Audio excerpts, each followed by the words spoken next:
అన్న ఎంత కొట్టబోతున్నావు ఈరోజు? 25 పైన. ఓకే.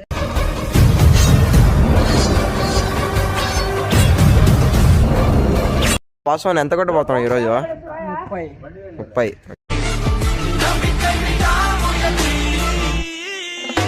జయన్న ఎంత కొడతావు ఈరోజు? 50. ఓకే. ఇది నన్ను ఎంత కొట్టబోతున్నావు? 20+. ఓకే. 10+. ఓకే. ఎంత కొడతావు? 25+. ఓకే. ఎంత కొట్టబోతున్నావునా? 15+. ఓకేనా. సూర్యన్న ఎంత కొట్టబోతున్నావునా? 20+. ఓకేనా. కూర ఎంత కొడతావు? 10. ఓకే. ఏం ఈ పనుల్లో కనిపించలేదు.